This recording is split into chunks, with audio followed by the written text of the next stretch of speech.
Zdravo svima. Danas pričamo o shall i o will. Kad koristimo to u engleskom jeziku?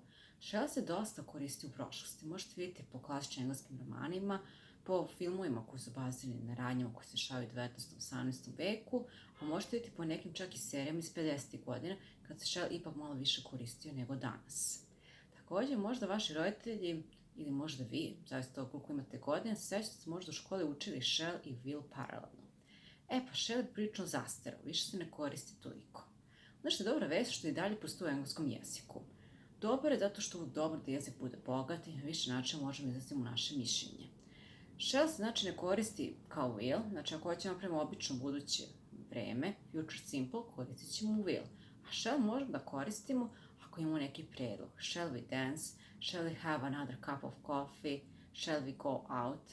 Naravno ne stalno, jer ćete delovati malo staromodno i čudnom, a sa druge strane možete nekada upotrebiti, pogotovo kad želite budete jako pristojni ili prosto se osjećate da imate potrebu da upotrebite reč shall u engleskom jeziku.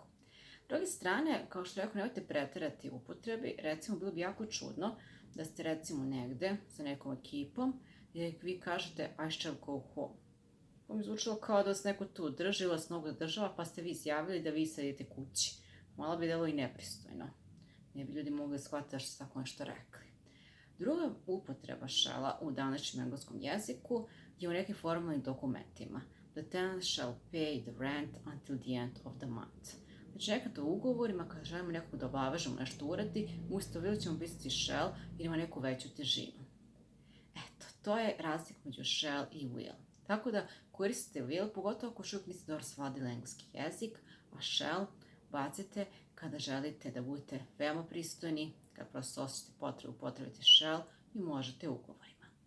Eto, to je to i naravno, kao i sve drugo, shall će se više čuti u britanskom nego u američkom engleskom koji nije toliko tradicionalan. Ako imate bilo kakvih pitanja, slobodno mi pišite. Vidimo se uskoro. Zdravo!